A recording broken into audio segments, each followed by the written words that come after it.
maybe let me know so that I can just start with the session, right? You can see my slides, right? Okay. So without further wasting any time, let us start the session and people will join with time. So let us not waste much time and just start the session, right? So welcome to the week 8 of this live session on the NPTEL course on Introduction to Electrical Engineering. And we are at the week 8, and today's week we'll be discussing the topics magnetic circuits and eventually moving into the transformers, right? So as you know that I will be your TA for this session, and we have these sessions every Tuesday. But since I have some national symposium, the Prime Minister's Research Fellowship Symposium, that's why I preponed the session only for this week to Friday, right? So we are having this session, preponed session, and this week we will be focusing, as I told you, on magnetic circuits and transformers, right? So I hope you can see my screen. And first, just I want everyone to be interactive, right? Because otherwise the live sessions have no significance otherwise. So you should be interactive and asking me any kind of doubt. You can stop me and ask any kind of doubt that you incur in between. Okay, just for the sake of simplicity, I am just telling. So don't feel shy that what will happen if you do some mistakes. Kindly participate in the session and try to be as interactive as possible in the discussions, right? So any idea what you have in magnetic circuits, because you have learned this far about electrical circuits, right? So in electrical circuits you have linear time invariant causal parameters, I told you, RLC parameters, and you have some forcing function which is the voltage or the current as a source, and you also get the response in the form of voltage and current. Like we ask you to find out the voltage across a particular element or node. Always you find out such responses for a particular forcing function, which is nothing but a voltage or current, and the response is also in similar terms a voltage or a current. And we deal with such kind of networks. So those networks we have also taught you several tools, which are the KVL and KCL, which you use, and some much advanced theorems which you use to determine such responses, also the transient as well as steady state responses. Similarly, along similar lines, we have the magnetic circuits, right? So what is the difference between the electrical circuits and the magnetic circuits? So can anyone tell me just the fundamental difference, where it all started from? Yes.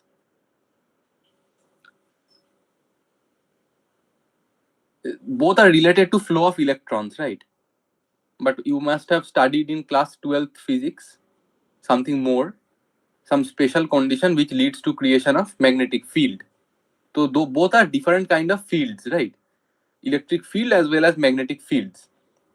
Now, when a magnetic field comes into play, or when does a magnetic field start developing? Any idea?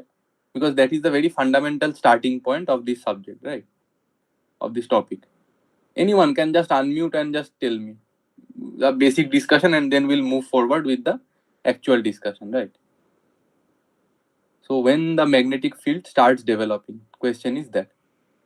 Just unmute and feel free to speak up, okay? Otherwise, live sessions have no meaning. Yes, I want to hear some answers. So you must have learned in class 12th physics that whenever an electron is moving with some velocity v, then you have some kind of fields develop. And as per the definition, they are defined to be magnetic field, right? So everything is related with the flow of electrons. Whenever electron is flowing because of the actually difference in, because of a potential difference, I can say, the electron is flowing. But if it is flowing actually, will that be sufficient for creation of electric field and magnetic field? The flow of charge, any charge, is due to the difference in potential. That's why it is flowing. But when the magnetic field will develop, any idea? Even just to maybe for sake of interest, that when the magnetic field will start developing, just the question is that. So everything is related with the flow of electron.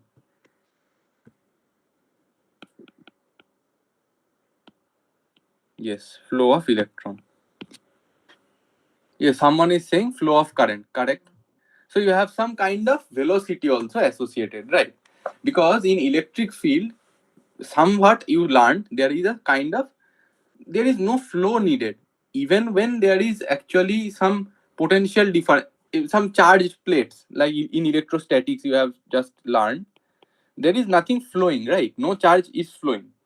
But still you have a kind of electric field. If some charge, free charge you place in that space, the charge will flow as per the potential difference or the electric field. It will be governed by the electric field.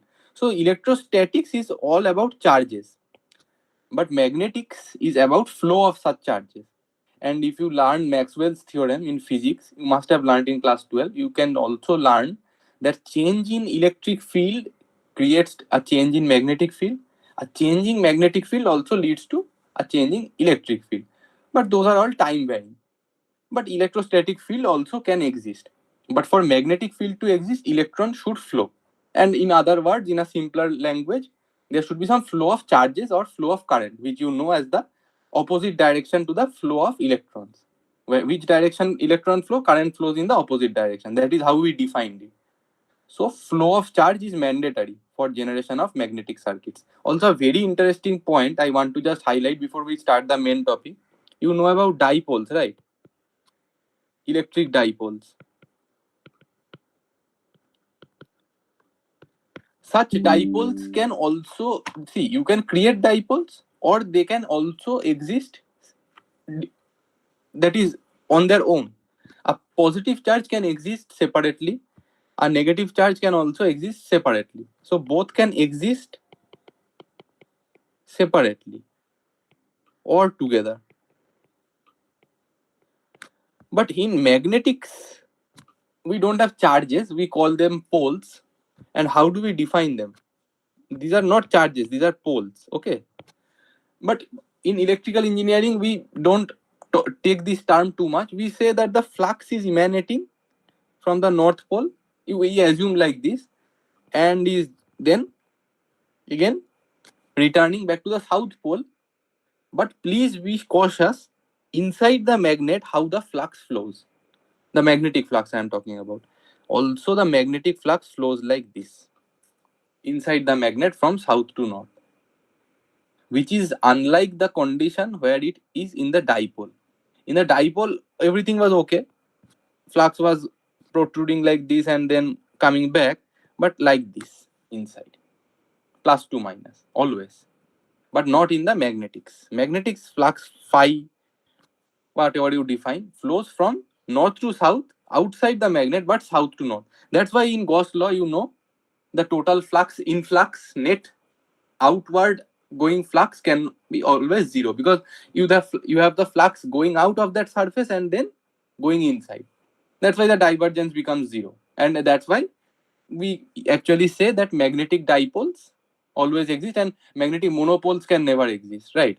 They always exist together, and if you enclose them, then the net influx or outflux will be zero, because you can see whatever flux goes out of the n pole comes in to the s pole. And just because in electrical engineering, more than magnets, we deal with coils. So also in Oersted experiment, they have established how to build the relationship as a magnet and a coil, right? So a coil is carrying a current, let's say I, DC current, but the current is flowing inside the coil. Somehow you connected some battery and a resistor. You can also do this experiment at home. You have a coil, a copper coil with some few turns, and then you just inject some current through a battery, and you have some iron filings.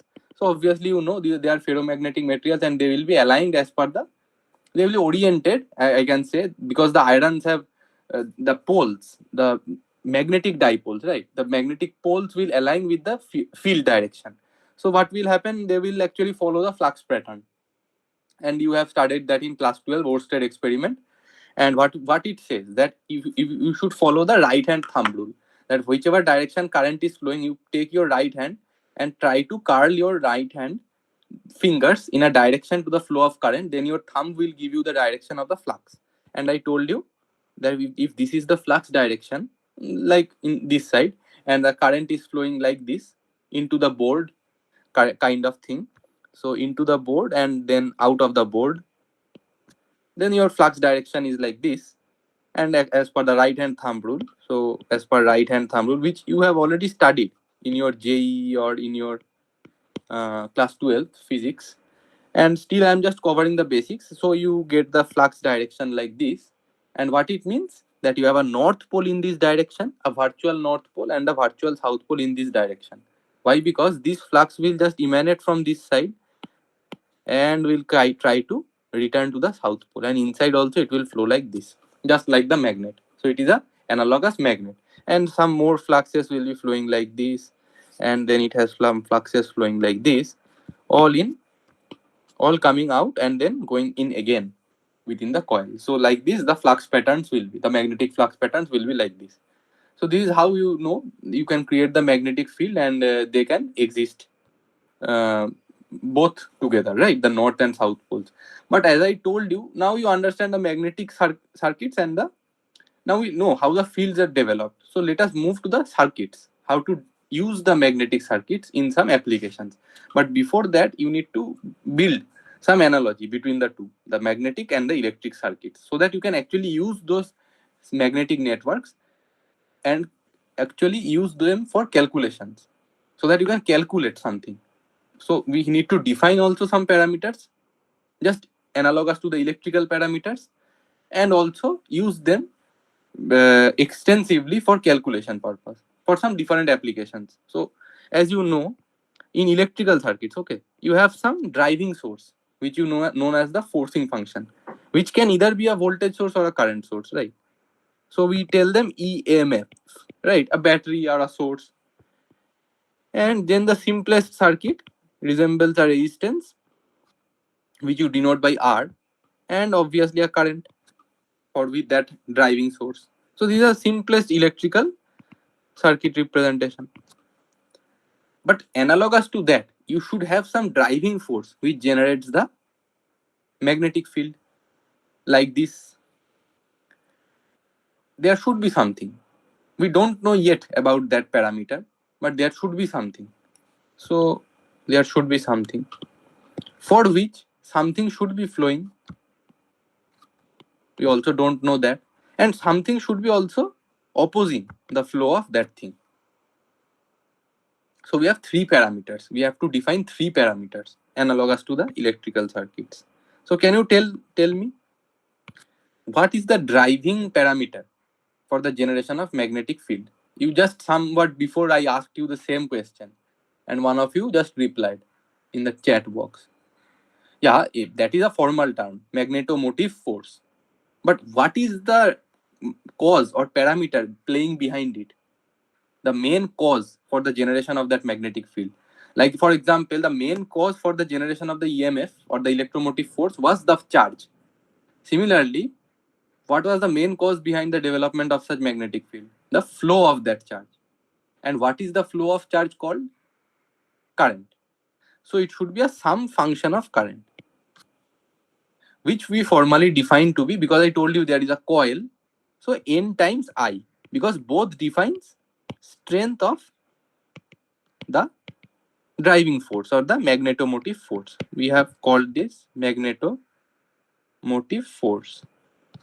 And how is it written? Like it is written like this: F equal to Ni, where N is the number of turns of the coil, which is responsible for generation of that field, behaving like the magnet similarly. But in electrical applications, in machines and all transformers which you learn, magnetically coupled coils, there are coils actually. There is no magnet, because magnets are costly. And basically the purpose of development of such circuits, the magnetic circuits, is that they are very well used in various kind of applications which need electromechanical power conversion, right? Because the magnetic field can be very well used. With a very small current, you can generate a magnetic field and can pass the power. Actually, I will tell you much about that later. But first, let us define the terms. Then it will become further interesting. Okay. So you know somehow now that the current and the maybe the number of turns present in the coil, like a solenoid you have also studied, is responsible for the generation of that magnetic field. But now you understand that thing, okay. But what will it cause? This is the cause, I can say. What will be the effect? Effect is the flow of flux. So flux is a formal term which you have already learned in Gauss law also. It is nothing but representation of that field lines, right? How many field lines are passing through that section. So we encode that using the term flux. So flux actually is analogous to the flow of current, because we say the current increases, the flux also increases, and it is a virtual parameter. There is no physical existence of that parameter. Only we can see current. We can also tell that there is current. That's why there is flux. But how much flux will be there? That will be determined by the reluctance. So it is a material property over which you wound the coil and passed the current to generate the MMF, and that led to some flux. But how much flux will flow? How much flux will flow is always determined by, just like your voltage and resistance, how much flux will flow is also determined by, yes, MMF by reluctance. Just like your current was determined by voltage and resistance. So voltage we give, resistance is already present within the material as a property of the material, because you know R equal to rho L by A. So that's how reluctance is also defined to be 1 by mu L by A, right? That the where the mu is the permittivity of that material. Sorry, permeability, right? Permittivity you define in electric fields. There is no term called known as permittivity in magnetic field. So in magnetic field, we actually define permeability. Like your epsilon was there in electric fields, which denotes the permittivity. Permittivity means how much it permits the flow of electric field lines. Similarly, it depends. Every material to material it changes. So epsilon was defined to be epsilon not epsilon r. Epsilon r was dependent by which material you are using. Similarly, here also mu we define to be permeability. It is also similar. What it tells how much it allows, how much better it allows the passing of magnetic field lines through it. So if it is a good magnetic material, I can say, then it is actually allowing easily the flow of or the passing of more magnetic lines without giving much reluctance. Similar analogous to the flow of current, as you say, resistance.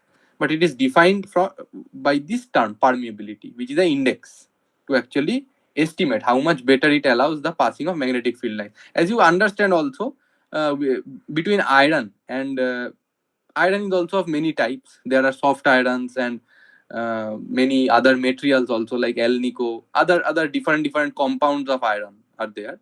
All are ferromagnetic materials, but different kind of compounds we take into action in different kind of applications. That we'll see also in later slides. But first, tell me that within iron and air, simple iron and air, which one is more prone to making to passing the magnetic field lines, which can better pass the magnetic field lines? Can any one of you tell? I have air and a simple coil, and I have iron and a simple coil wound over it, and I'm passing the same MMF. So which will lead to generation of better flux lines? Iron. Why? Because iron is actually giving lesser reluctance to the flow of magnetic field. So what will happen? My MMF was same. I told you that was already given information. Divided by reluctance was the flux. Now if for the same MMF I get the lesser reluctance by the iron, my flux will be more. And if I give the same MMF, but my reluctance is higher offered by the air, because air does not is not a very good conductor, like you say na, air is not a good conductor of electricity. Air is an insulator. Similarly, I can say air is not purely resisting the flow of magnetic field lines, but yes, it gives a much larger reluctance to the flow of magnetic field lines. Magnetic field lines can flow through air also, like electric field lines also can flow. But you can understand that electric field lines and magnetic field lines are two separate entities. So don't confuse them with the thing that, okay, copper allows flow of electrons, has free electrons as a good conductor, then my copper will also allow magnetic field lines. Yes, it will allow. But yes, the two indices will govern it and the dimension of the material. As you can see, 1 by mu L by A. What is governing? The parameter rho and mu are governing the behavior of such materials towards the two external different fields, electric and magnetic, along with their dimensions. Dimension of the material over which the coil is wound over. That takes into role to actually decide how much the flow of flux will be for that particular MMF. So now you know this is MMF, this is flux, formerly known as flux, and this is reluctance. So now, once you know these three terms, let us move further into discussion about the magnetic field, because once you know these three terms, you are now more or less well acquainted with the magnetic fields. But before that also, some few more terms before going into the definitions. Let us know few more terms. So sir, there are few more terms which you should be acquainted with. So there is one term known as coercivity.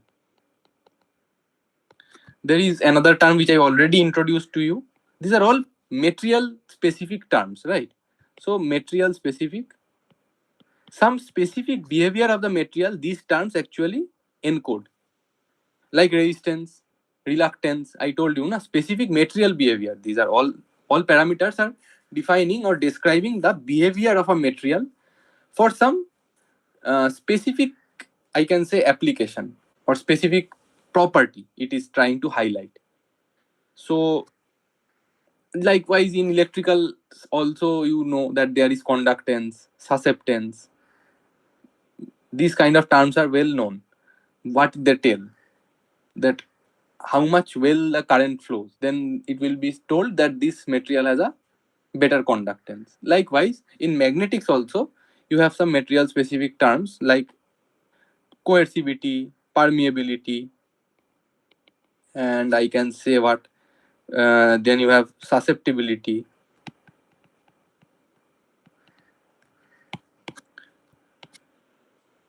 These terms, right? So and reluctance.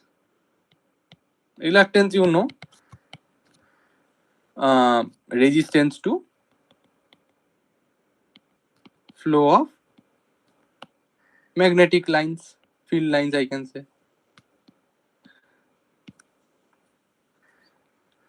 So if the reluctance is high, the resistance is also high. So this number, whatever reluctance, let's say 10,000 or 50,000, so that what it tells us is that if it is more, then it is a bad, I can say, material to be used for magnetic circuits. So please note this. And susceptibility is actually how well it allows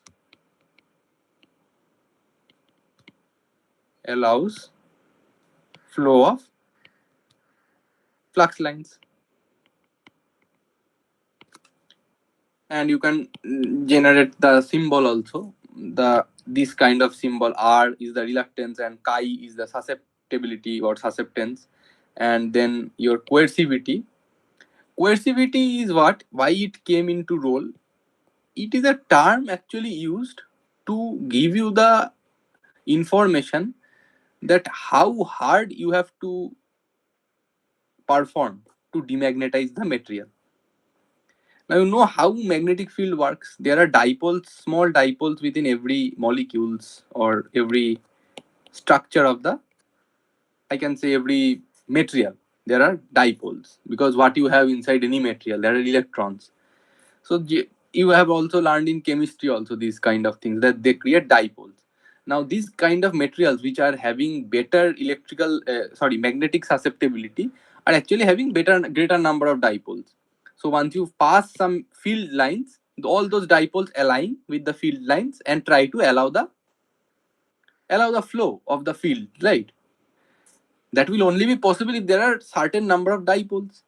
Like you're in electrical current, if you don't have so many number of free electrons, how can you push so high amount of current within a small time. That's why we tell, in other words, that the bad conductor of electricity are giving higher resistance. Why they give higher resistance? Because they don't have those high number of charge carriers required to pass the charge in a small time. That's why the current is low for a, and we tell that resistance is high, and there is heat generation from the collision. Similarly, in magnetics also, the dipoles are there, and if you don't align them properly, they will not generate the, or if you have lower number of dipoles, they will also generate the lower flux lines, because you have to pass the flux, right, as per the field. Field is there, okay, but there should be the dipoles to align in the direction of the field to generate the field lines. Otherwise, how it will be done? To flow through the material, the flux lines, there should be allowance of those field in form of dipole orientation. And in order to make the dipoles, like dipole were like this, like my pen direction, and the external field wants to align it in this direction, then only the net field or flux will be in this direction. In order to make the effort to magnetize the material, it has to make some effort, right? External field is required for that. Once it made the effort, how much effort you have to play to demagnetize the material completely? That is known as the coercive force or coercivity. So if this number is large, what can you interpret? You have to make more effort to demagnetize. So effort to demagnetize is known as demagnetize, okay? And permeability is what? How good it allows flow of flux lines through it. Now, these two are almost similar, but susceptibility is, I can say, further going ahead, how good a magnet it is. That is, if it is higher, it is easily be magnetized. Write that. Easily magnetized, magnetization index. These indices are almost similar. As per the definition, we define mu0 to be the permeability of free space, and mu0 mu r to be the net mu, and chi to be mu0 into 1 plus, sorry, mu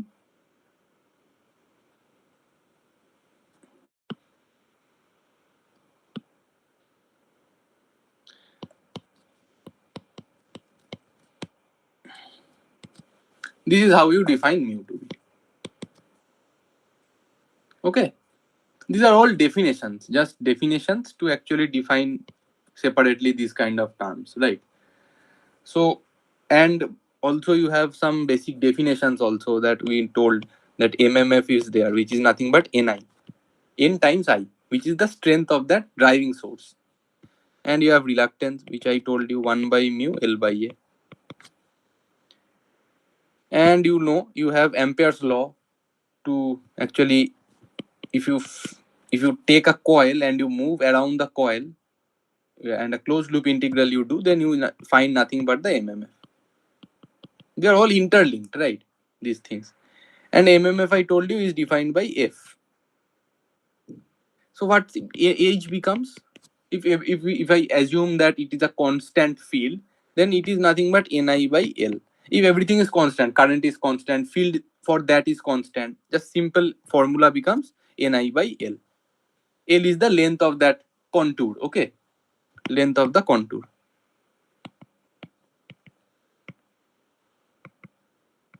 So like this, it is, you have a coil, and then you have the generation of flux line for that, and this is the L, 2 pi r in this case, like this. So these are Ampere law, nothing but Ampere's law. And though, don't confuse L with something else, okay? L means length, not anything other than length. And B is the flux density, which is nothing but mu0 mu r into H. It is the flux density. And B is also written as phi by A, where A is the area. of the core, you can say, because that is the generating core of the coil, okay, or whatever material the flux is passing through. So if the flux is passing through a ring, solid ring, flowing in a circular direction, this if you cut the ring, the cross section area of the ring is what I am talking about. And the L is what? The length of, we also term it as mean path length.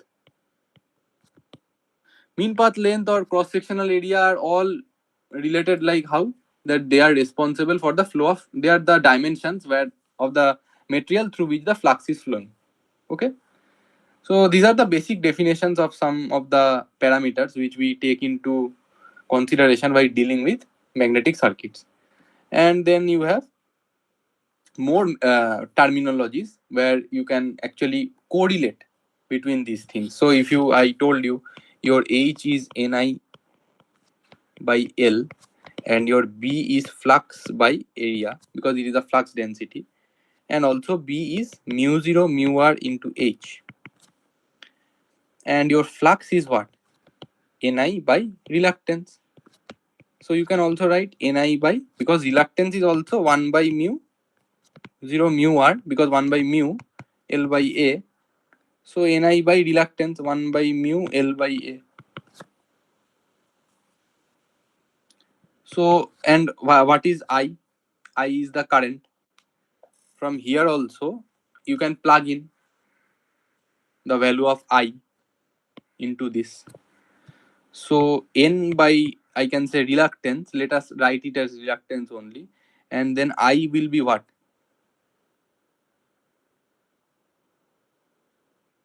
And you also know that what is H and what is B. So let us replace I, okay? So I is H into L by N.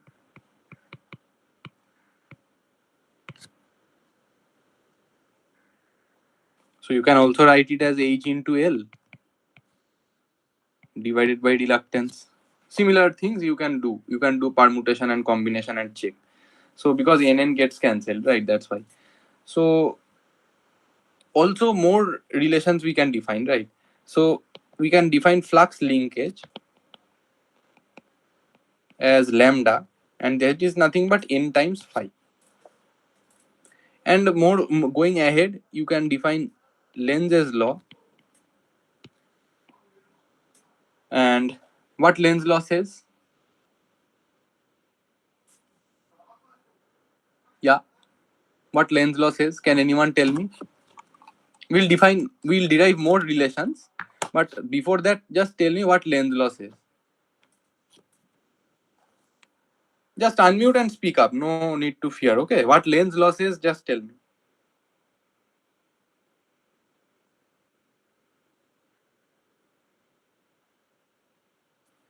That any change in the direction of field lines through another external field is opposed in similar terms. Similar terms or dimensions, like voltage will oppose voltage, flux will oppose flux.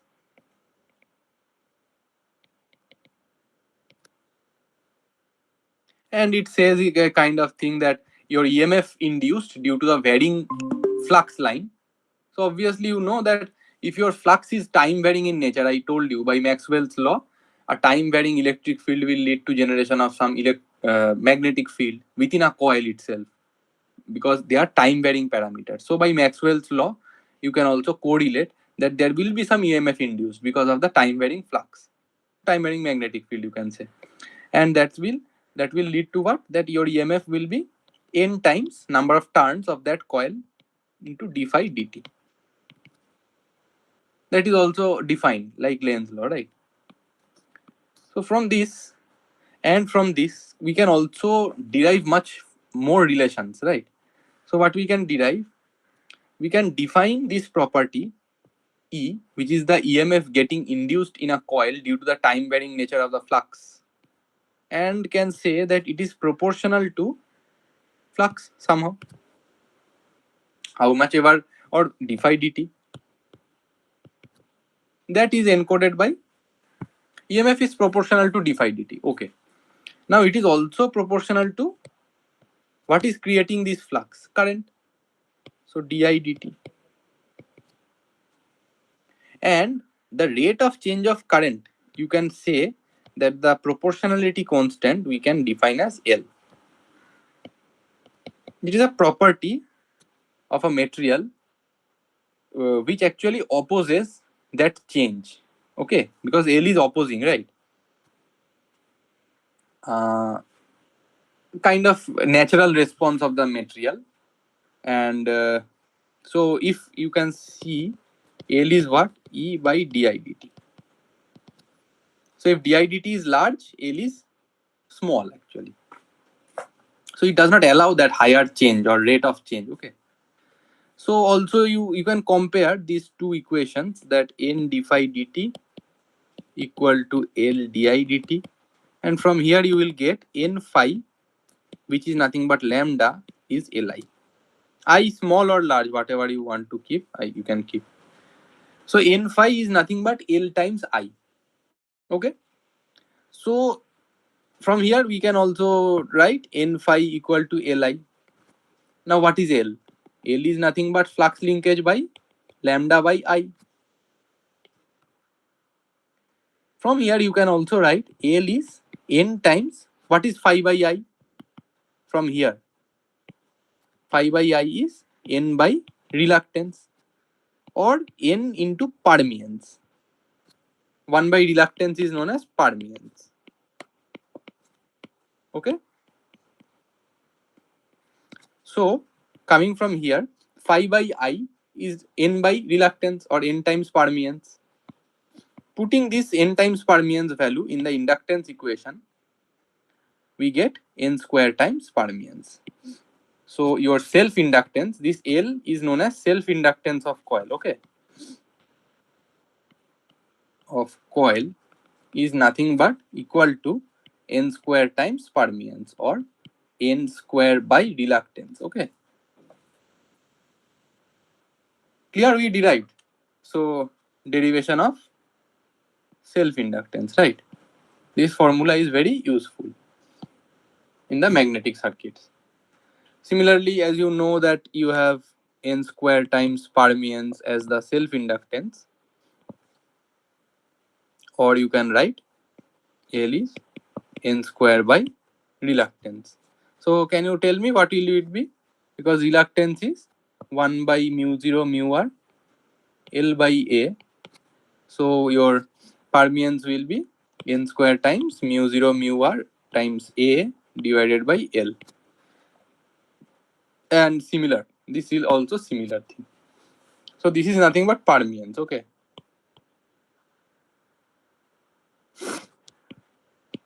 And this is nothing but reluctance. Hope it is clear to you, right? Let us now move to the concept of, so now you understand the basics of magnetic circuits. With that knowledge, you, since you know a time varying field in one coil will induce EMF in other coil, the basic law of EMF induction, or the basic law of induction also, is due to coupling of such magnetic networks. When one magnetic network generating some flux, some time varying flux, links with other network or other coil, what will happen? It will also induce some EMF, some time varying EMF in that coil. And once current starts flowing in that other coil due to the EMF induced by this coil, then that current will oppose the flux. The flux due to the current in the new coil will try to oppose the actual flux that led to the generation of EMF in the other coil. That is the main concept behind coupled magnetic networks. And coupled magnetic networks works also in that manner. Because of the coupling of the two coils, there should be greater than one magnetic circuits. Otherwise, how will you say there is coupling? Coupling means there should be two or more coils interacting among each other due to the presence of current, among and the generation of fields and the interaction within such fields by different coils. That is known as coupled networks. There is some coupling mechanism happening between all the networks or all the coils, and we'll learn how to tackle those networks. If there are multiple such networks, how to tackle them. So their self-inductance will not only play the role, because self-inductance is for one coil.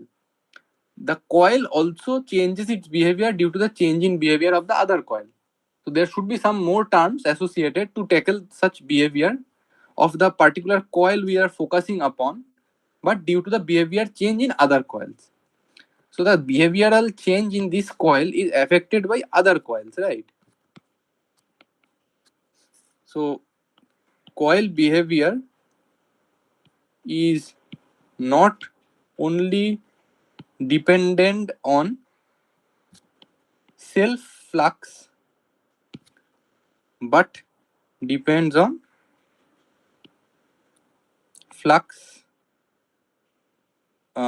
linked mutually with other coils. So not only the flux that it is generating from self, but also from the flux generated by the others, that is also linking with this particular coil under focus, which we will call it to be mutual flux, the net flux that is linked mutually by the coils, among the coils. So that will lead to generation of some kind of term known as mutual inductance, right? Which you also term as M. So self-inductance we were denoting as L, and the mutual inductance we are denoting as M. Up to this it is clear, right? So am I audible? My slide is also visible, right? Up to this you are following with me? Yes, I'm following you. Yeah. So what is the thing that we are concerned about is to analyze the behavior of the network when there are more coils present, and there you have understood that you need to analyze the mutual inductance also, because there is another term I told you, not only the flux created by the coil's own current, but by the fluxes created by the other coils also. But we'll take two by two, one coil with another coil, two at a time, to judge the interaction among those two coils, and we will call them, let's say this is coil let's say this is coil I, let's say this is coil I, this is J. We'll tell what, that if current is flowing through coil J, let's say IJ, what is the effect on this coil? We will call this effect to be encoded with MIJ, that is mutual inductance of I due to current flowing in J. So what do we call it?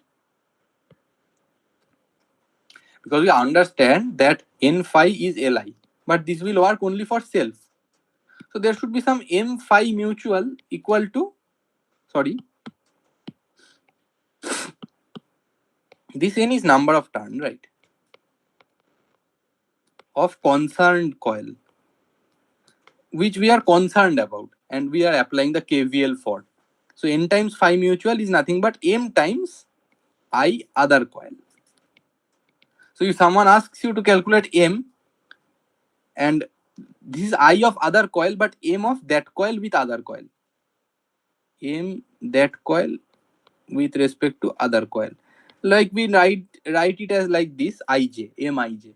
So M of coil I due to the current flowing in J can be written as N of coil I, Ni, times phi mutual, or you can write it as phi Ij, common flux between I and J, the flux that is coming from J and linking with I.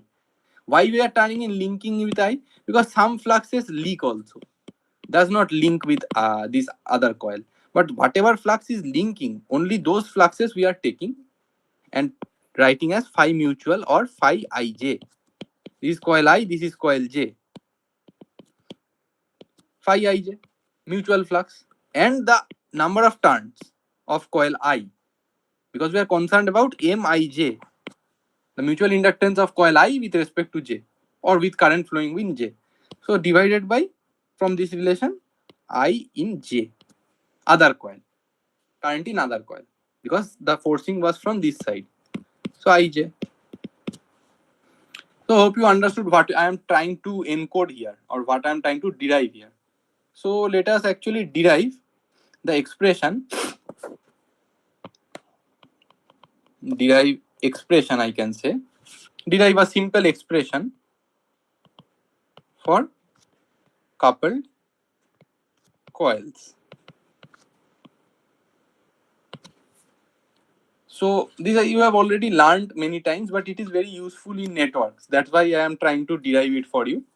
So what you say, what you know is that there is some, let us say there is some kind of coil, and there is some kind of coil here, and they are coupled. Okay, so coupled means there you can draw a kind of symbol like this, which denotes the coupling.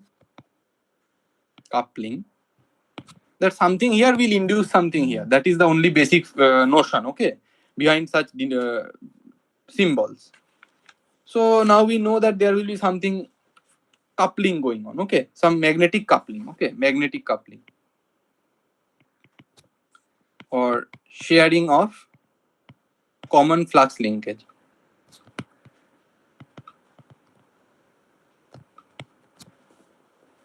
So that's why, and we place dot conventions.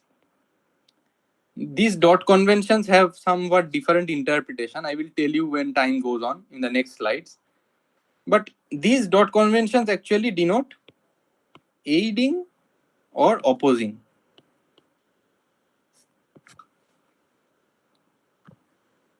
Whether this flux, which is mutually linked by both the coils, due to that, whether both are actually aiding each other or opposing each other. That is a kind of thing. Like for example, in a iron bar, okay, just see this diagram and carefully see what I am trying to make you learn. Okay, let us, for example, the coil is wound like this. Can you tell me which direction the flux will be? Current direction is in this direction. Can you tell me which direction inside the core? This is an iron material, right? Which direction flux will flow? You use the right hand thumb rule, the curl the fingers in the direction of the current. Clockwise. Correct, clockwise. Try to flow, right? But there is another coil sitting here. And let us for example, the coil is wound like this. You see, huh? Carefully. Then, yes. And let us example, you have connected a resistance here. Some EMF will be induced in the coil, and some current will flow. Let us assume, for example, the EMF that is induced has a polarity in this direction.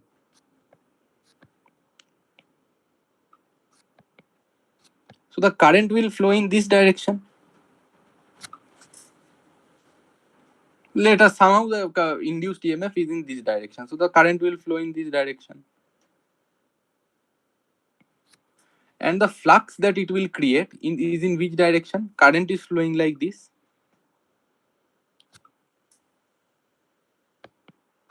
So again, you curl your finger. This flux is actually opposing the other one.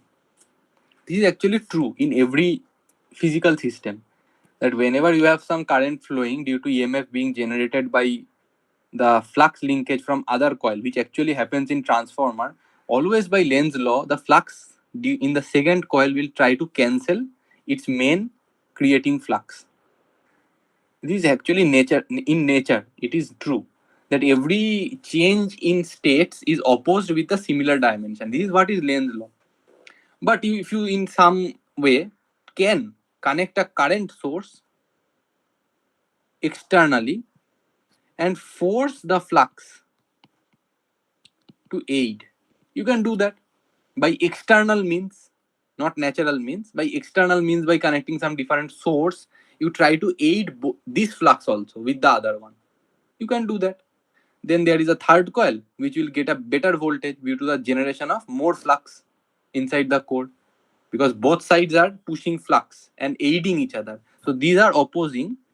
This is what I mean as opposing, and this is what I mean as aiding. Now, every time I will not draw the clockwise, anti-clockwise coils. In coupled networks, it is a general convention to denote with a dot, meaning that the winding is wound in such a way over the core that if you pass current also in this direction, current also in this direction, the fluxes will aid. So that also one more thing you need to know, coils are having aiding convention or opposing convention will only be decided if two informations are given. Don't blindly close your eyes and say, okay, dots are in top, both are in top, so means it will be aiding. No.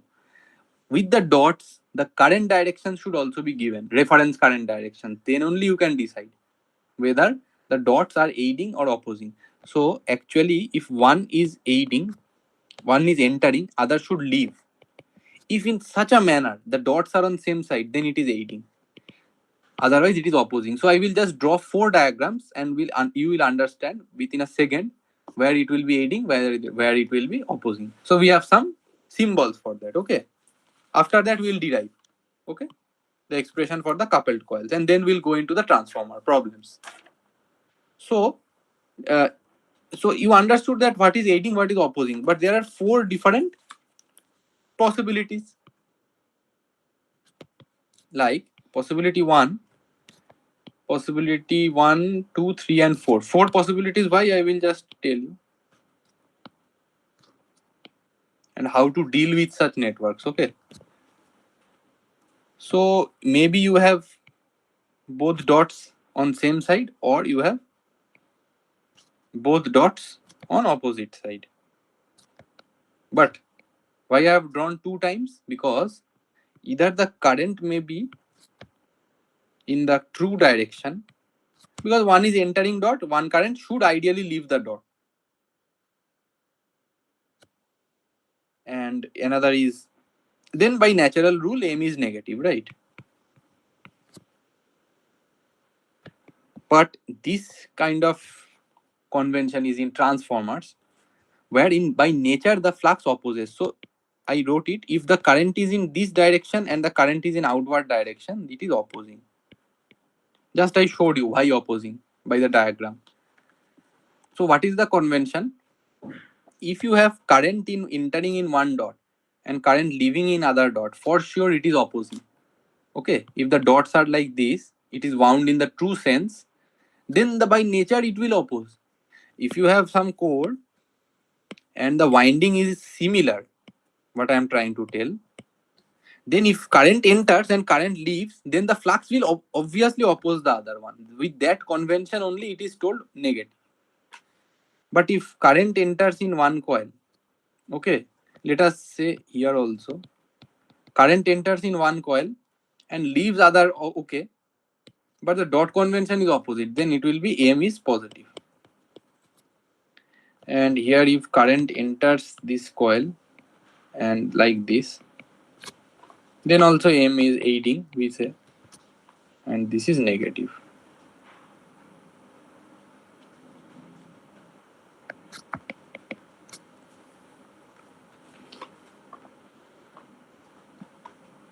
Yes, M is negative. So we have found that if the one current is entering the dot and other current is leaving the dot, then if the dot polarity is opposite, then it will be aiding. You check anywhere. If one current entering the dot, okay, and another current leaving, remember only one thing. One current should enter, one current should leave. If it is so, and the dots are on same side,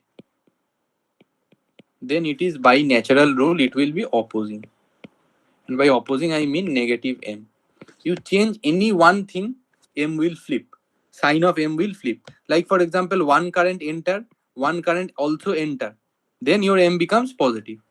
Now you change another thing. One current enter, but dots are on opposite side. Now your M will be negative. Hope you understand, or I need to repeat again. So you give me any one of the four, let's say this. So I know one current will enter, another current also should leave. Then only M will negative, but it is entering, so M will be positive. So like that I can remember what will with one case study I can understand why it is so, and with that I can start deriving. Hope you understand, or I need to repeat. So remember only one thing: if dots are on same side and currents are one current entering, one current leaving, M is negative. Like it is in normal basic transformer, what you diagram you draw, fluxes oppose each other and cancel. There is armature cancellation, right? Armature reaction is cancelling. Armature we don't tell here, we tell here the flux cancellation simply, MMF cancellation of both the coils.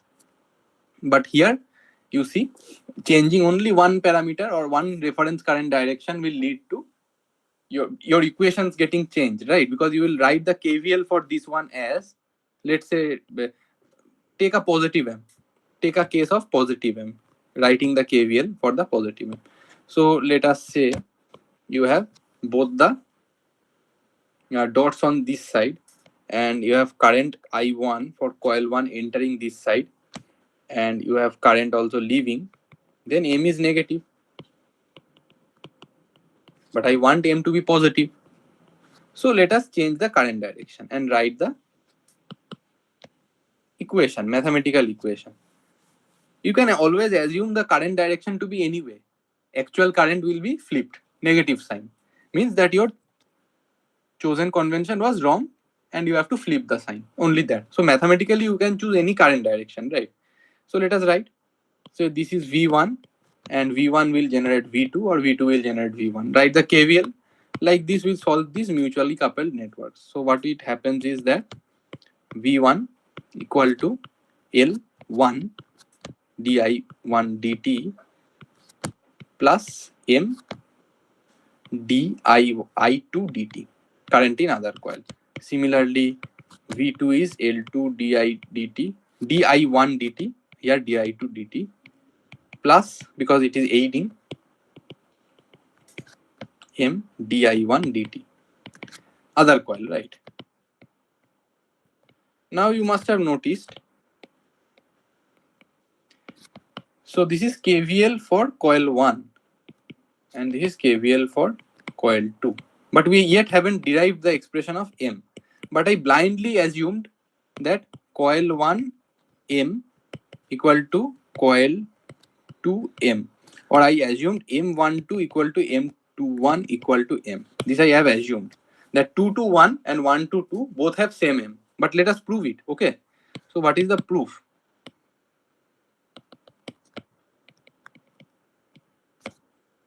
So that is how, though this is the KVL equation for coil 1 and 2 for mutually coupled circuits, how you actually play. So if M was aiding, it will be plus, and if M was opposing, based on the current directions, just I told you, and the dot conventions, you need to decide based on the assumption we took before, that whether you need to write M positive or negative. If it is aiding based on the chosen current direction and the dot convention, then you take positive plus M.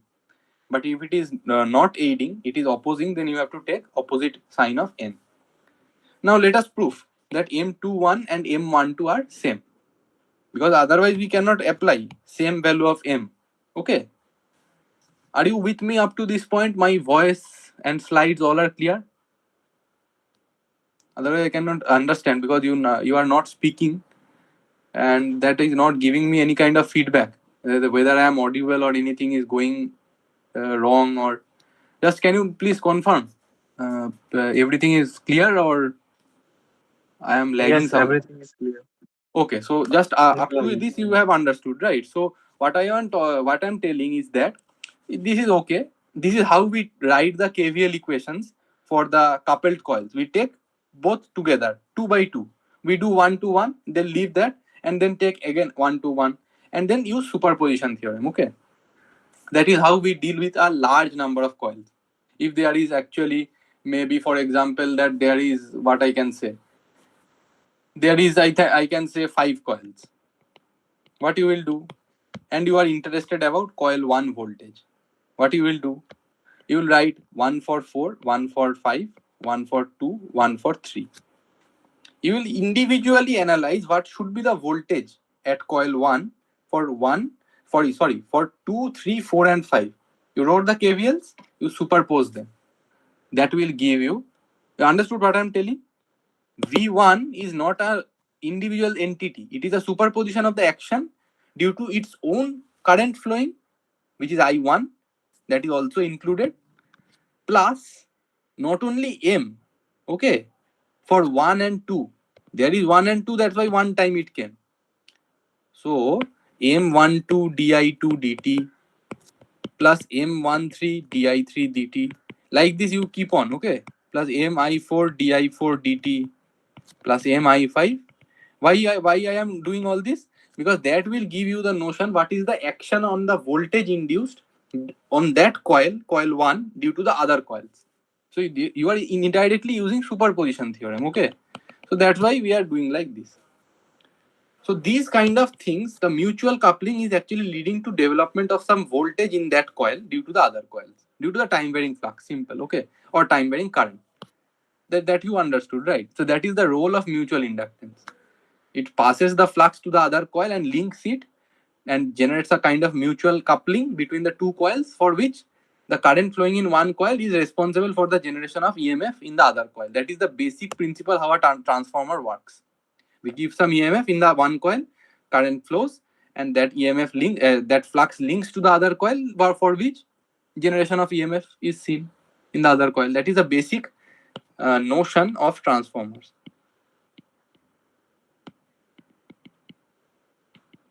Hope you understand what I am trying to tell you. So this equation is very important for understanding how a transformer works. This M di2 dt term. You see the current is a different current of the other coil. We are analyzing the coil 1 but writing the parameter current of coil 2. Only this term is having containing the parameter of coil 2, because that is due to the current in coil 2 that coil 1 is experiencing a change in, or an induction effect, I can say. Hello. Hello. Sir. Can you repeat dot जो convention वगैरह? Yes. Can you Dot repeat convention, how you see, two things are needed. First, you need to have some coils. They will give you in the problem, and the dots are there.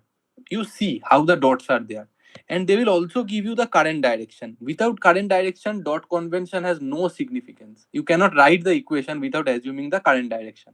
Similarly, in KVL or KCL, can you write KVL or KCL without assuming a current direction?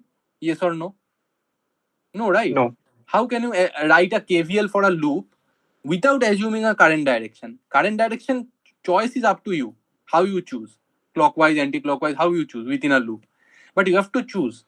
Now, eventually, if it comes negative, what it means? That the current direction you have chosen is opposite. That's why it is coming -5, right? -5 ampere current means what?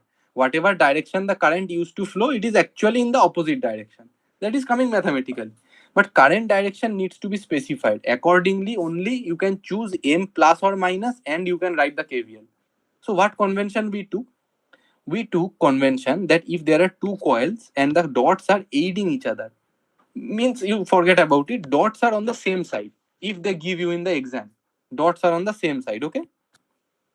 Now that will not be alone sufficient. You also need another information. You need to assume current. That you need to do. You need to assume current. Now we assumed in this direction that currents both are entering the dot. Then I told you that M will be positive. Why? Because in a general notion, you see this diagram, transformer diagram. If both coils are wound in the same fashion, these two coils in a magnetic core are wound in same fashion. You just see. And if I leave this coil open and I just pass a flux here, then the general notion of the EMF induced in this coil will be to oppose somehow this main flux. So coil same, so dot. But in transformer, the current moves in this direction, like this. So if the currents one is entering, one is leaving, then your M is negative because the coils are not aiding, it is opposing each other. But I told you somehow by externally maintaining a current source, if you can inject both currents in this direction into the dot, Dot are on same side, okay. Coils are of similar type. Dot same side means coil are of similar side. Coils are of similar nature, I can say. Similar polarity induced EMF, people tell like that. That dot is on same side means both coil EMF induced assumption is like this. V1 and V2. That's why we assumed na V1 and V2. Here also plus plus.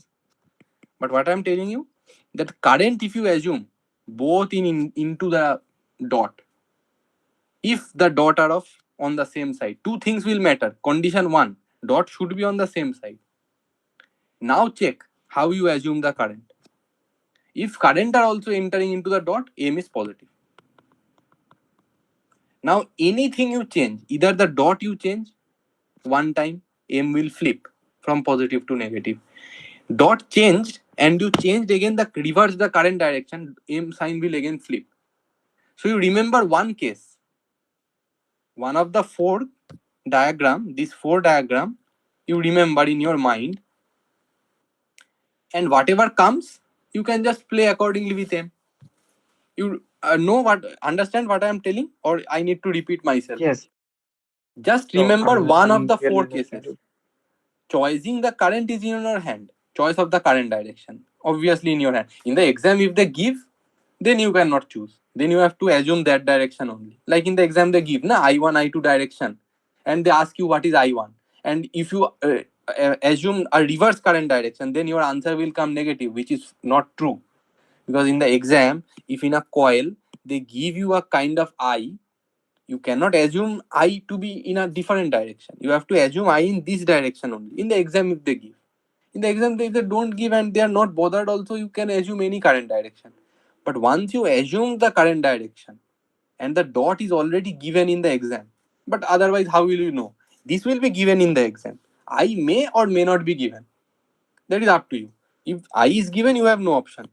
But I am telling you, just remember where the dots are sitting. If the dots are sitting together, means polarity you can assume same. Okay, polarity you can assume same. But still the game is not over. Choice of current is also crucial. Polarity assume same since the dots are same. Done. Condition 1 over. Now choose the current. If you choose the current dot same and you choose the current also entering, then your M only will be positive. Now you change any one thing, the M sign will flip. Obviously it will flip. So the dots will declare the choice of voltage polarity, but the choice of M symbol or M sign in the KVL equation will be not only decided by the dot polarity but also the current direction. Hope you understand what I'm trying to tell, right? If you don't understand, again pause this video, go back, and then you just in the recorded video, and you again try some problems. You try some more problems, you will understand obviously how it is working. We'll solve also. No problem on that. Okay. So let us first prove, okay, that how the M12 and M21 why they are equal. Hope you are with me up to this. How M12 and M21 are equal. Let us first prove, right? Then we'll see maybe more case studies, right? So I told you that voltage V2 is getting there are some general notations, right? So let us assume I have V1 and V2, and this V1 is generating I1 and maybe V2 is generating I2, and this is a aiding configuration. So M can be assumed positive. So this is how it is a positive notation, right? This is a positive M notation. Took one of the two. Now let us derive why M12 and M21 are same. So I told you what is M12. It is the mutual inductance of coil 1 when current flows in 2. Similarly, M21 is what? Mutual inductance of coil 2 when current flows in 1. Now, let us focus on 1. Coil 1. Okay.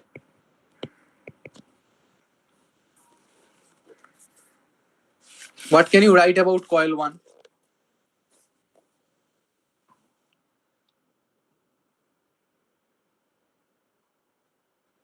What can you write about coil 1? B1 is equal to No. L di by dt. Correct. That is plus correct. That is KVL equation. This what you are telling. This one is KVL equation. But I am talking about this M and trying to write M12, trying to show M12 as M21. This is a proof I am trying to do. Otherwise, how will you apply same M for 2 loops? You are using same M for coil 1 and coil 2. Why? So that's why I am trying to derive and show you.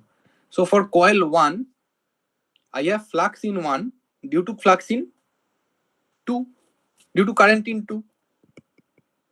Flux linked in 1 by current in coil 2. This you already proved in your physics in class 12 or class 11 for the mutually coupled coils, right? And similarly, phi 21 is nothing but 2 and 1. And so for phi 12, how can you write? Phi 21, how can you write? Because you already know M phi equal to L of other coil. So M of 1 due to current in 2, phi in 1 due to current in 2 is nothing but, sorry, N phi equal to Li, right? Number of turns equal to Li. So N phi equal to M into I. So N of coil under consideration, flux of coil, flux linked in that coil due to current in other coil is mutual inductance of that coil with respect to other coil and current in other coil. And similarly, this will be flipped. Hope you understand what I am telling. This is as per definition. What is as per definition that I told you? That mutual inductance of coil 1 when there is current in 2 will be for what? Will be for current in 2, but we are concerned about coil 1. So a number of turns of 1 because we are charging the coil 1 and linked flux in 1 due to 2. This is the notation what it is trying to tell. Now you try to derive phi 12 and phi 21 from these two equations. Check. Try yourself. After this, you will be able to derive.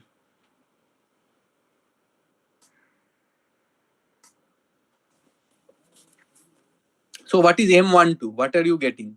M12 is N1 phi 12 by I2.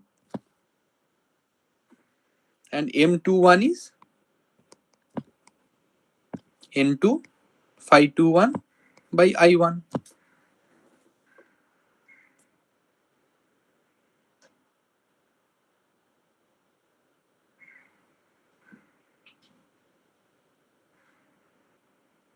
Up to this, you are with me, right?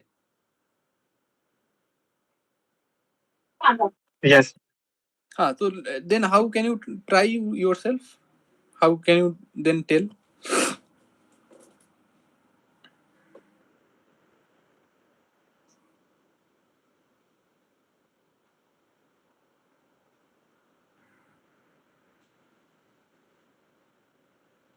You also know H equal to Ni by L, right?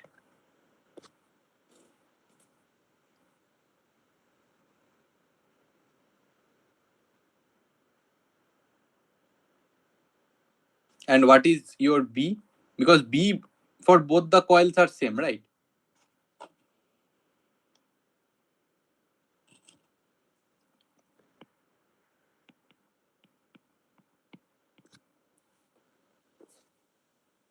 Assuming that they are tightly coupled coils, right?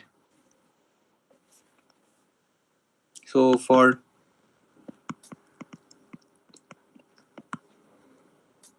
tightly coupled coils, B can be assumed same.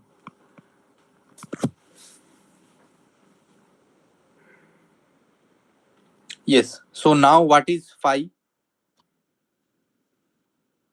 Phi is nothing but B by A. And area is also almost same. They are tightly coupled coils, okay, wound one over other. So just trying to prove. Then what can you write? Phi 1 2 as B times A.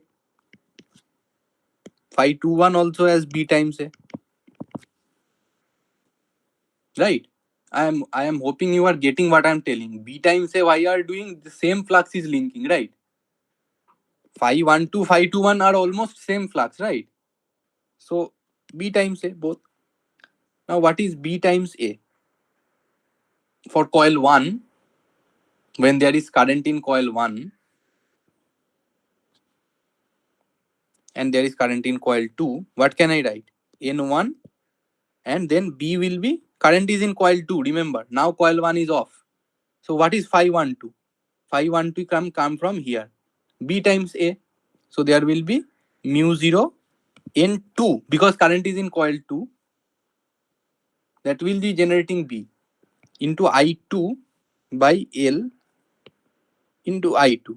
I2 is in denominator also. So I2 will get cancelled. And similarly here you see it will be N2 N1 mu 0 by L. So you can see M21 and M2 are coming same. Whatever was M12, M21 was coming same. So M12 equal to M21.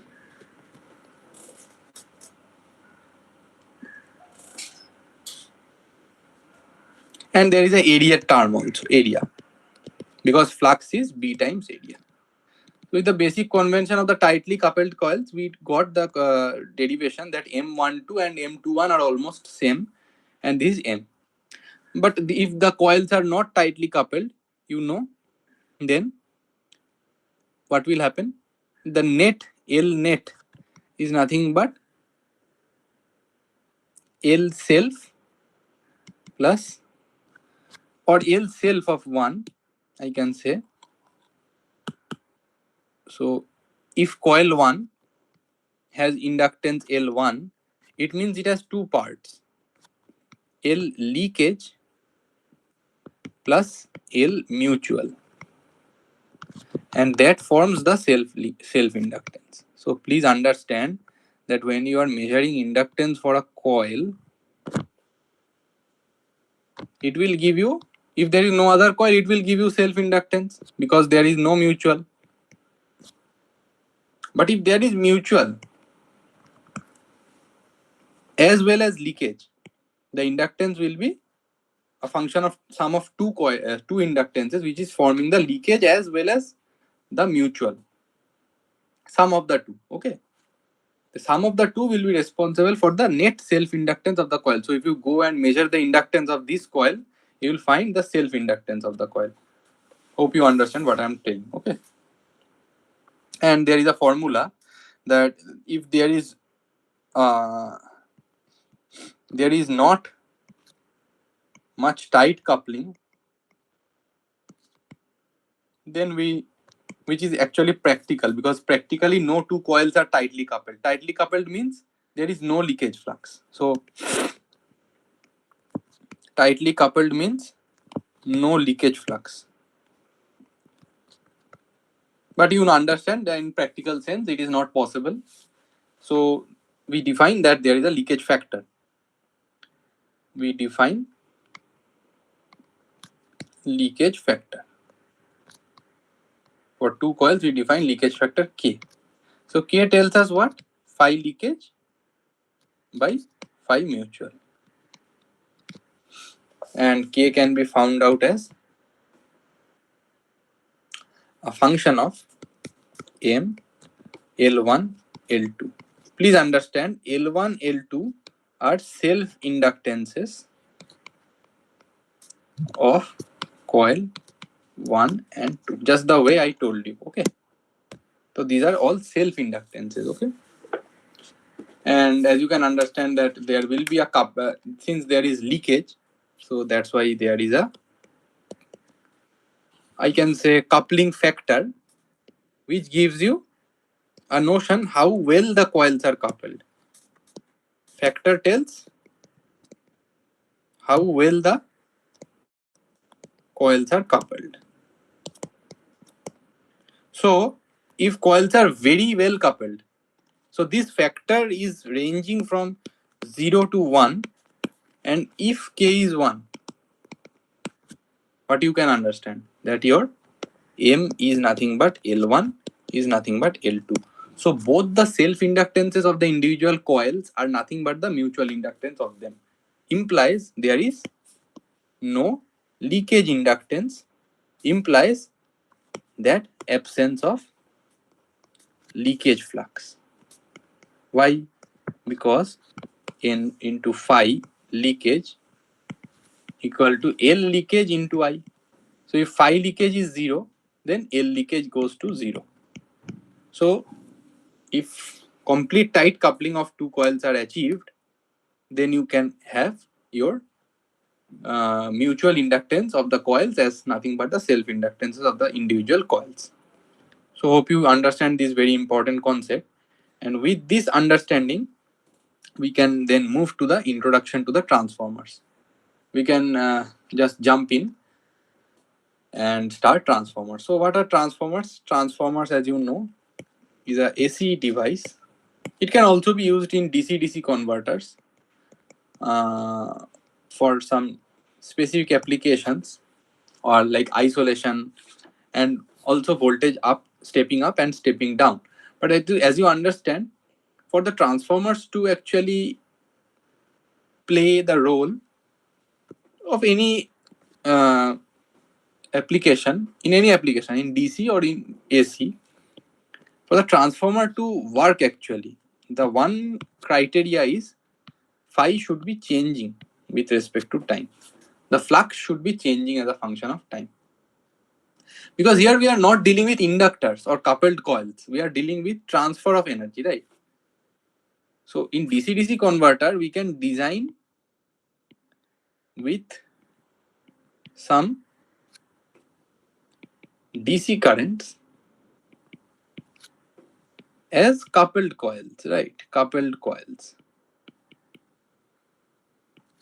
But you need to understand that in transformer, there is no DC part of flux. It is sinusoidal, right? So because in DC-DC converter, we design coupled inductors and all with some DC flux, right? Because if you give a coil, pure coil, DC voltage, then current as a function of time will start rising, and it will eventually burn the coil. So that's why in DC-DC converter you have some switching happening in the inductors, which actually does what? Which actually maintains a constant level of DC flux, phi average, so that the coil is not burning and some inductance effect is achieved. Now, as you also understand, inductors are designed to carry DC average currents. They can also carry AC currents, but if you have some average DC part in your currents, so phi average not equal to 0. So inductors are designed to store energy, right? But as you can understand, the AC transformers are not designed, unlike DC-DC inductors, the coupled inductors, to store energy.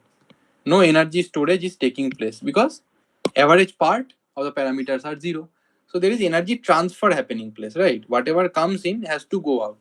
And how it happens is that you apply in an ideal transformer, you apply some voltage, and if it is ideal, then by Lenz's law, induced EMF also is equal to V1 if there is no resistance between, right? And what happens? This will lead to the flow of current, and a very small current, because you know that the core is highly permeable. So reluctance tends to 0 for highly permeable core. And if the core is highly permeable and reluctance tends to 0, then for small amount of voltage also you need very small amount of current, because reluctance is even smaller. So a very small amount, of 2 to 5% of no load current flows I0, which develops phi 0, and that is the operating flux for a given voltage.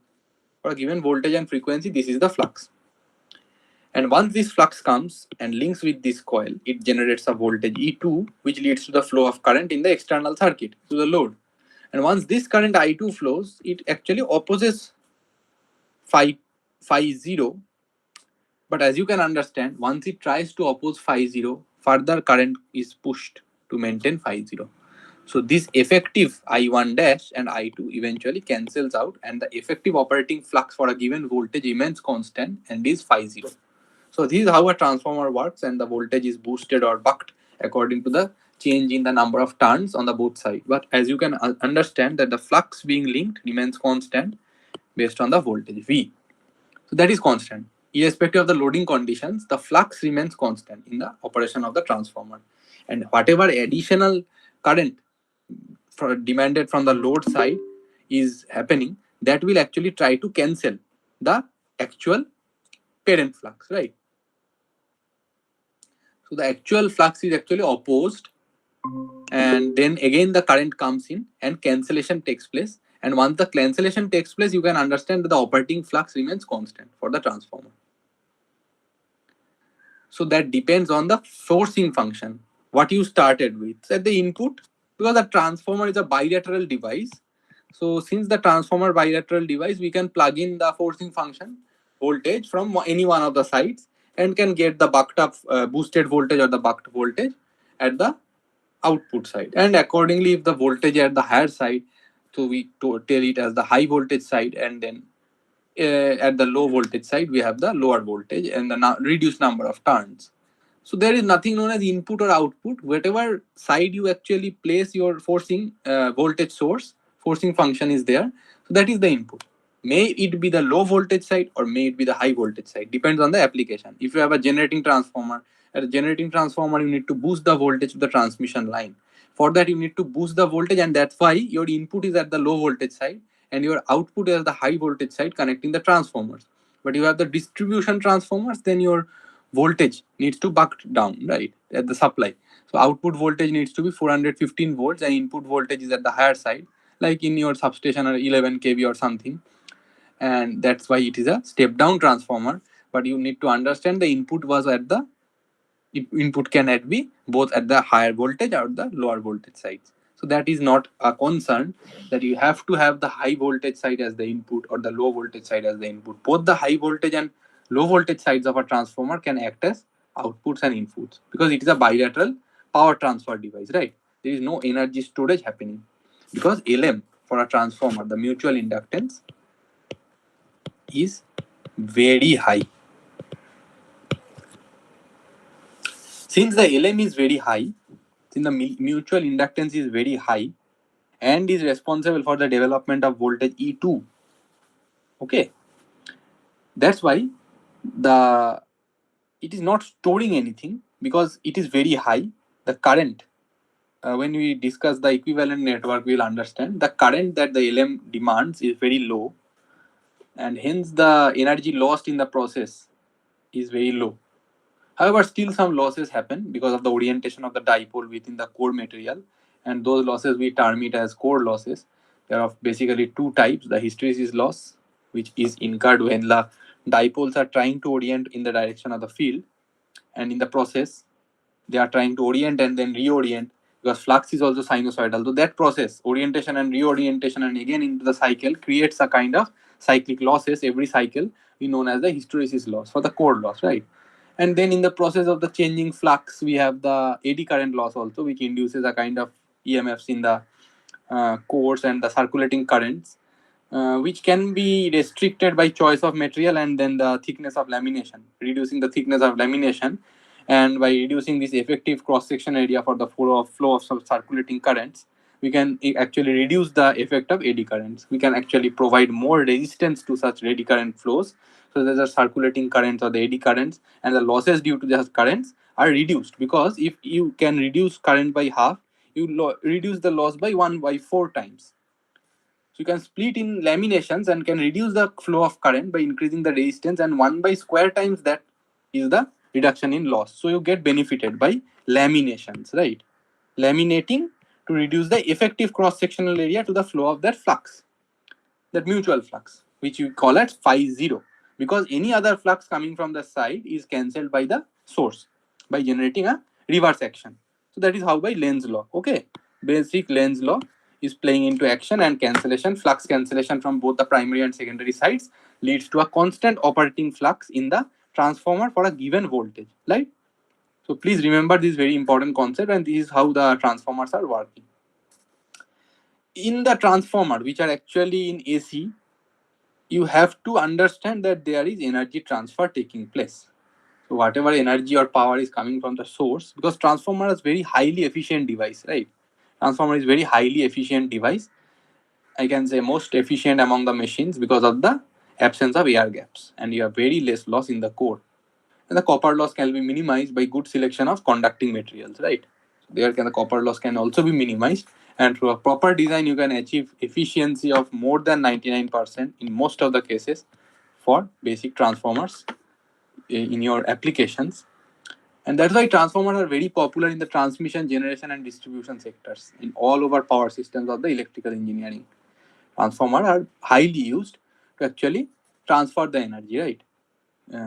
Otherwise in DC, there is larger losses by once you, not talking about HVDC because those are some other technologies, but if you have a basic simple DC transmission system where though no AC systems are participating, then you have to understand that a large transfer of power can be restrictable due to other causes, not only due to the losses but also due to the commutating action of the DC generators, that you have sparks over a certain higher range of voltages, you have some sparks coming into play, and the limitation due to the commutator, and all those things are also there. So DC systems are actually restricting the flow of power due to the losses as well as the commutators being used.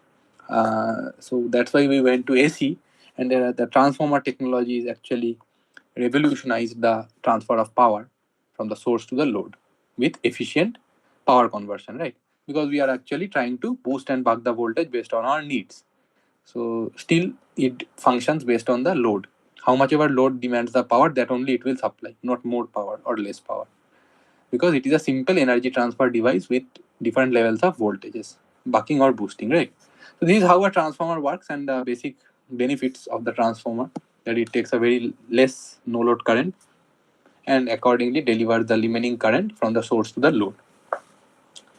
So equivalent network of a transformer, as you understand, that if I can draw the transformer, the basic notion will be that from the primary side you have some leakage. After that, the mutual is actually coming into role. And why mutual? Because the induced voltage will appear across the mutual. And if I see from the primary side, the induced voltage can be brought down from the secondary to the primary, and then I can also refer the secondary to the primary side and the leakage of the secondary. So this is the leakage, and this is also the leakage, and this can be written as coil resistances because they also lead to some drop. So this is a voltage model where you have some applying voltage and the drop in voltage due to two reasons. This is the induced voltage. The drop happens due to the drop in the coil as well as due to the leakage, and the remaining flux is linking and generating the voltage. Shunt, we have connected this LM because the voltage appears across the mutual. This is a virtual non-linear. I can say inductance. So non-linear means it changes with voltage levels. So that is how it is, and there is the load, right? We have the load, and this we call as I2. This we call as I1. I2 dash we call because reflected secondary current, and these are all R2 dash, X2 dash, R1 dash, X1 dash. This is LM or XM, you can tell, omega times LM. And this is the load and this is the source, right? The source we have V1. Accordingly, you can solve any problem of the transformer based on the symbolic equivalent circuit representation and basically solving it as a network theory problem. But remember, this LM is non-linear. And since the reluctance of the core is very low, the permeance of core is very high. So this permeance is very high and reluctance is very low. That's why your LM, which is nothing but number of turns square, you can tell. Sorry, no, not number of turns square, that is self. Mutual is N1, N2 times permeance. That we already saw in the derivation. That M, what you call as M, that N1, N2 times permeance. And since permeance is very high, LM is very high. And but since there is also voltage impressed across another part in the shunt path, we model it as a loss element, but that is very small because the hysteresis losses I told you has some heat generation, some active losses happening place due to the orientation and reorientation of the dipoles. So there is some RC which models the losses in the core, the active losses actually, because losses means active power, and that is modeled with RC. And you can understand that the losses are very small, further small than as well as the LM taking the current, reactive current. So RC is greater than LM. It is the general, as per the material, you can understand, and the property and the losses happening, we can model with RC and LM, where RC is actually greater than LM. So RC is a basic virtual non-linear. You can understand both RC and LM are non-linear because once we study the losses, you can see these losses are also dependent on the voltage level and the operating flux density and the frequency also. So losses is a function of non-linear function of F non-linear of voltage, frequency, flux levels, and also dimensions, volume, voltage, frequency, flux density, the geometrical property as well as the electrical property. So that's why you can understand they are all non-linear. RCLM are all non-linear because they are modeling the active and reactive part of the loss currents, right? Or the no load currents and part of the losses, right?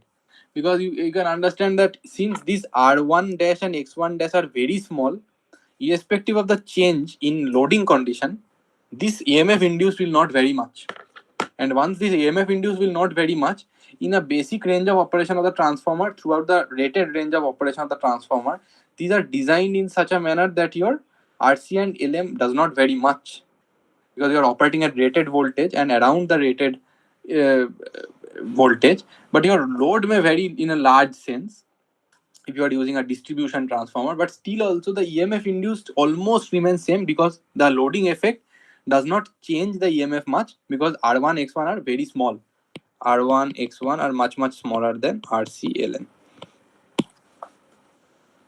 So that's why, but we can understand that this V2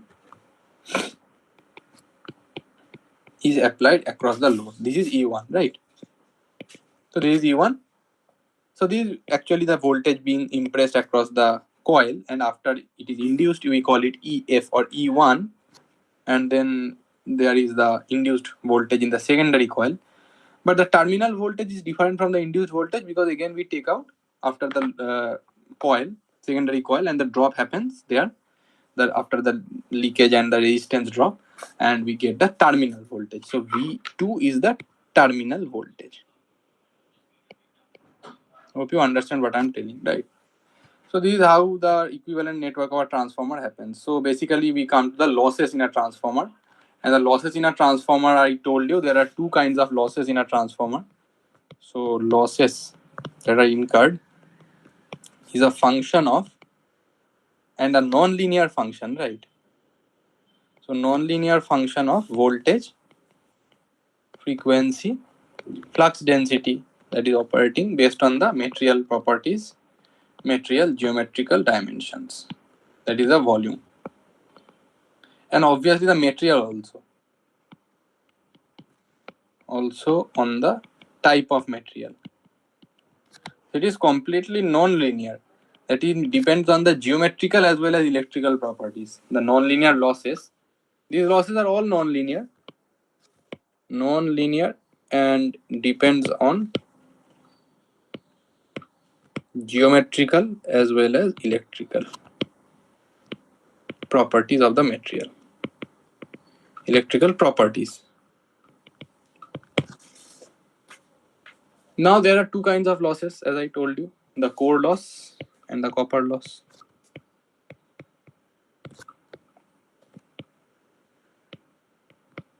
The copper losses takes place in the winding, which is a linear kind of linear loss. But the core losses are non-linear and can be splitted into two parts, the hysteresis loss and the eddy loss, eddy current loss.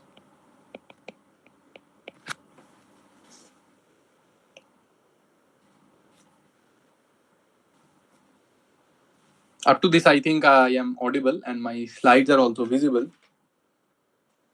So the hysteresis loss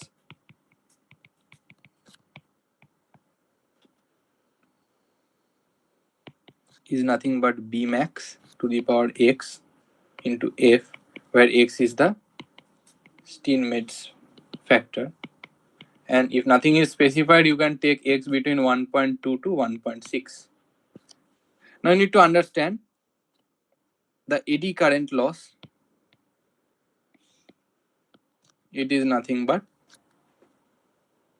V square by RAD. It is a virtual resistance, right?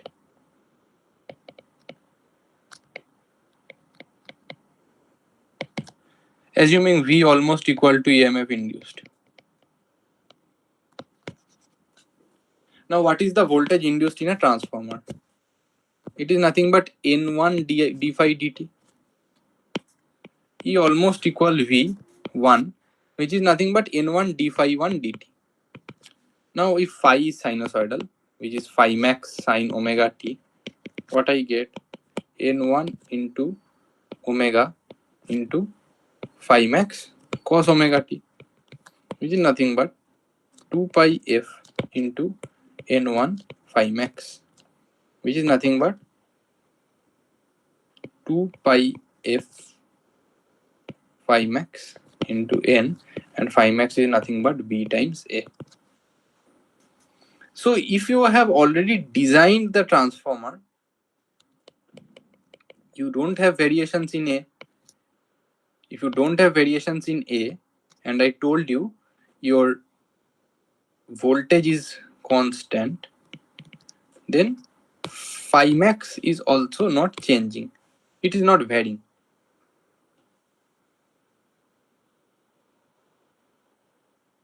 But if you change the electrical parameters, change,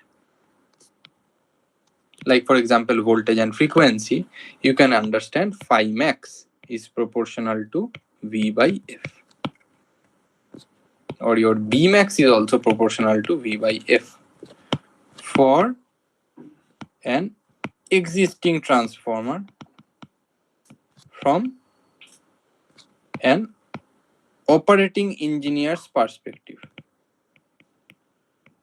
you can understand once the design geometrical properties of the designed code is not changing.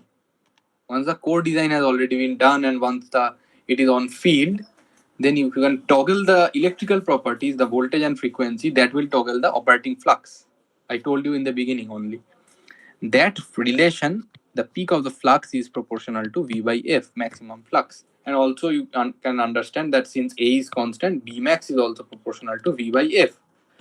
Now, if I assume that and I can apply that in the hysteresis loss equation, then you can understand V into to the power 1.6, F to the power minus 1.6 into F. Because I can write it only, B max is proportional to V by F, only I can write if it is already designed and it is not changing area, not changing volume. Mechanical properties or geometrical properties are same. Then only I can write only when geometrical properties are not changing. So this is not always true, right? So you can understand that frequency has a negative impact. Increase if f to the power 0.6, that's why f comes in the denominator, and that's why the frequency has a negative impact on the increasing the frequency has a negative impact on the hysteresis loss.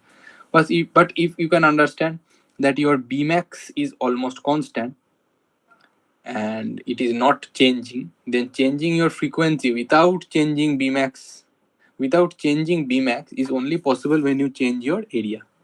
And once you can do that in a manner that your Bmax remains unchanged, even if you are changing the frequency, then in that case frequency has a positive impact. Then increasing your frequency increases the hysteresis loss. And eddy current loss, you can understand that in an operating engineer's perspective, you can write it as Bmax F whole square. It is also proportional. So you can also write it like this. These are all about the losses in the transformer, right? So you can apply this and get the quantization, quantify the losses, right? But you understand that core losses are also proportional to the volume, and you can just apply that in an empirical form to get the estimation of the losses, right? In an empirical form. So these were about the losses in the transformer. And the efficiency wise, if you can tell, then what is efficiency? Efficiency is nothing but efficiency in a transformer is nothing but power output by power input. And power output can be written as the power output divided by power output plus losses, because what we know that power output equal to power input minus losses. And applying this same thing, we can write power input minus losses divided by power input. And accordingly you can write in many forms, but the notion remains same. And the losses are what? The variable losses, variable copper losses based on the loading condition, and the fixed losses is the core loss, fixed based on constant voltage, operating voltage. Because we assume that operating voltage almost constant, that's why name constant losses, but they are varying actually with the voltage. So we assume like that voltage is not changing much, because transformers are designed not with varying voltages, not to vary much the voltages across the loads. So they are power system application and they are all ratings and all are decided, right? So voltage once fixed, the constant losses also, the core losses also becomes almost fixed, irrespective of the loading condition. I told you already. And the loading condition only changes the copper losses, because the current is changing as per based on the resistance of the coils. The copper losses change based on the loading. So that's why they are variable losses. So in order to mathematically quantify and then find out the maximum efficient point, efficient operating point. So maximum efficient operating point, I can understand that it is dependent on loads, and load means current and magnitude and power factor.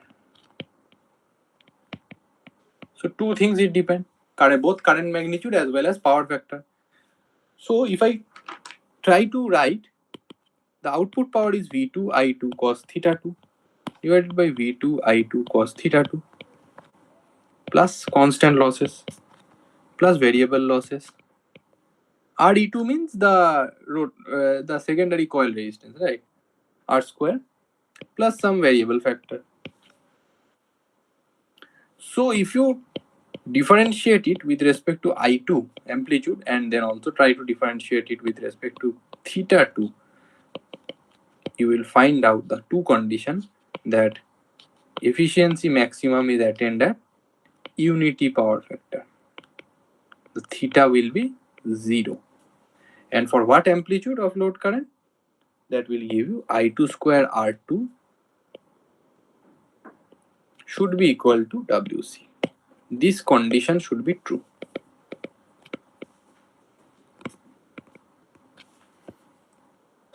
Now what can we go further ahead and write?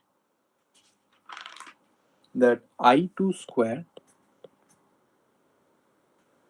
at maximum efficiency point, because as per the condition there is a maximum efficiency point, equal to WC. So if you multiply both sides V2,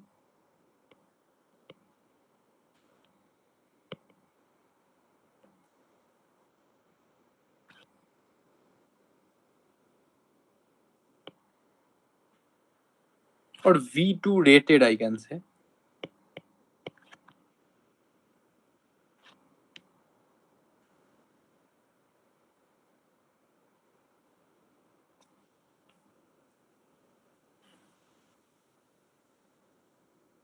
and then I take full load current inside, I just plug in a term by RE2. I can write like this.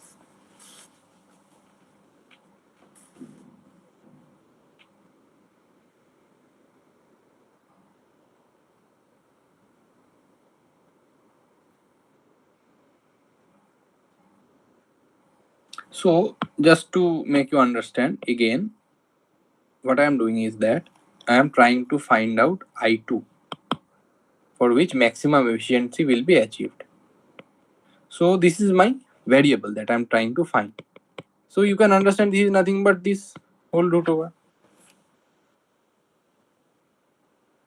So there I am multiplying the secondary rated voltage on both sides.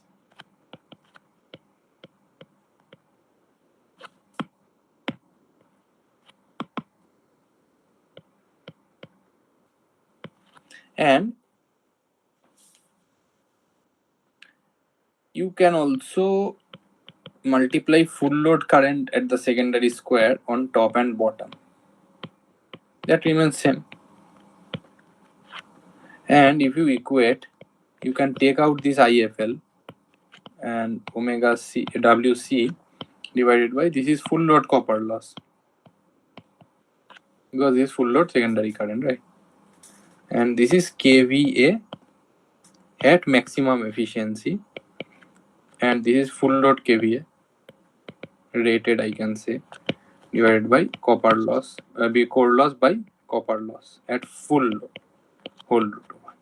So you get a relation like kind of that your maximum efficiency point, maximum efficiency operating point is nothing but rated kVA times whole root over the ratio of the core loss and the full load copper loss. So please remember this is full load copper loss, right? And this is core constant losses. So this you can apply in order to solve the problems, how we can do. Okay. And then the final actually part of the lecture for this session, that that we do some tests to find out parameters, series and shunt parameters of the transformer.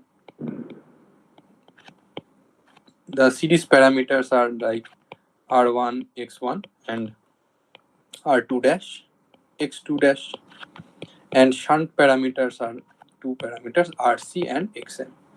So based on the equivalent circuit of the transformer, we have V1, then R1 X1, and then shunt path which is a correctly larger impedance, RC and XM. And then we have X2 dash and R2 dash. And we do some tests, kind of open circuit and short circuit tests to electrically isolate the various branches of the network and individually determine by some test voltage and test currents the values of the series parameters and shunt parameters, shunt and series parameters.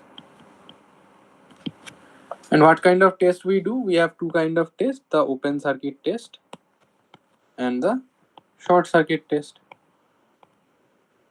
As you can understand by the name, the open circuit test has the open voltage and the circuit remaining open, and the short circuit is the circuit remaining shorted. Now, which side of the transformer we want to do? See, actually, ideally we can do on any sides, but see, it is better to do the tests on the safe sides. So for open circuit, since we are dealing with voltages, high voltages and low currents. Why low currents? Because load is open. That is open circuit test. So low currents, high voltages. So since it is high voltage test and we are trying to determine the shunt path parameters, which are non-linear. So we have to go ahead with applying rated operating voltages at the shunt branch. And which side do you want to do that? High voltage side or low voltage side? Just have a think about it. I have two branches.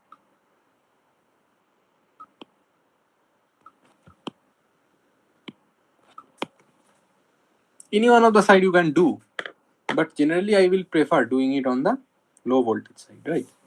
And keeping the high voltage side open.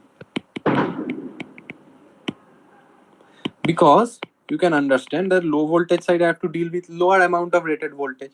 So V rated is lower, and that is we can tell as the primary side, because whenever we are applying the test voltages, V rated, that is only the primary side, and no current will flow here, only current will flow here. And by taking simple assumptions, we can find RC and XM. Can you tell me how to find out RC, XM, everything? Because we'll note down V rated, for that how much is I rated, and the power, POC, and power factor of the test. These four things we are knowing because of we are applying rated voltage at the low voltage side, and for that we are noting down the voltage and the current also through the ammeter, and the power also through the wattmeter, and we know the power and power factor, right? So how we will be lagging, no question of leading. There is no capacitor, these are all inductors. So we note down all these parameters, and you can derive actually that V by, I can say, neglecting the series impedance, you can just take P divided by V rated, I rated, will give you the power factor cos theta, I can say OC, open circuit. Power factor you have to calculate, right?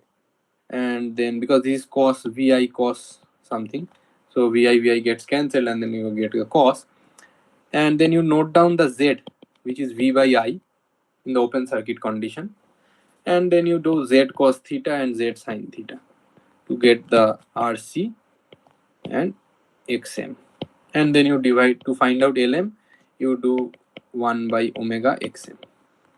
This is how you do the open circuit. And for short circuit you do what? You again go on the safe side, because the current is high at short circuit, voltage is low.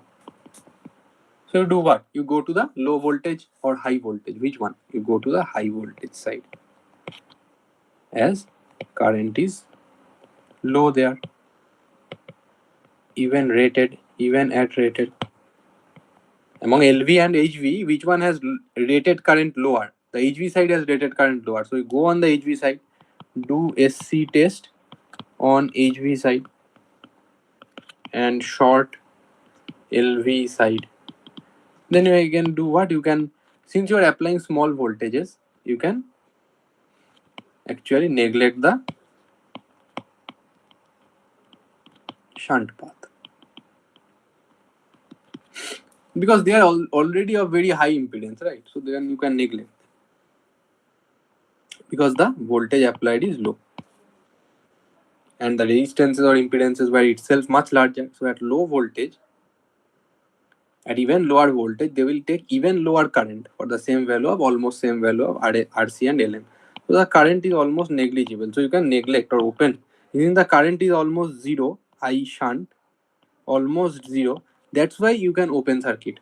In any network parameter hypothesis, when the current is zero, you can short, or if the current if the current is zero, you can open, model with a open circuit, and if the voltage is zero, you can model with a short. That is always true. In network theory, if the voltage is zero, just model that point for simplicity with a short, and in network theory, if the current flowing through a path is zero, you can open circuit or open that branch. Now you force the voltage V short circuit to flow the rated current as per the primary side, and then V by I rated will give you this net Z net at short circuit, and then you can assume Z1 and Z2 dash to be almost same if nothing is specified, and then other parts you can do by checking the power. By checking the power, you can do VI, power by VI, to find out cos, and from there you can find out the resistances also, because from net Z you can find net R net and Z X net, and you can divide by 2 to get R1 and X1, and then R2 and X2. These are the generic trends that are followed to get the shunt and series parameters, right? So with this, I think it is enough to do the to try the problems. And if you have any problems in solving the numericals, then you can just write in the group and we can have a discussion. Or you can also mail me and send me your doubts. I will be happy to address those. Okay. So with this, we can close the session since we are already running out of time. So thank you for attending the session. Thank you.